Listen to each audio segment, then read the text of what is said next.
Ako po si Russell Boy Lagman, kumakandidato pong pagkasenador. Ang ipapangako ko, hindi po trabaho. Ang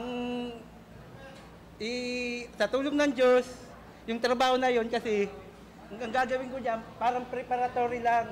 Kasi ang dapat sa atin, negosyo.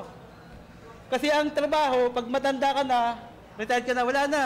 Hindi ka na pwedeng kumita. Samantalang pagka negosyo, kahit tapos na yung working age mo, tuloy pa rin. Hanggat buhay yung negosyo mo, kikita ka pa rin ng kikita. Samantala, halimbawa, OFW, pag tapos na yung trabaho mo sa ibang bansa, pag uwi mo dito, nganga ka na. Wala na.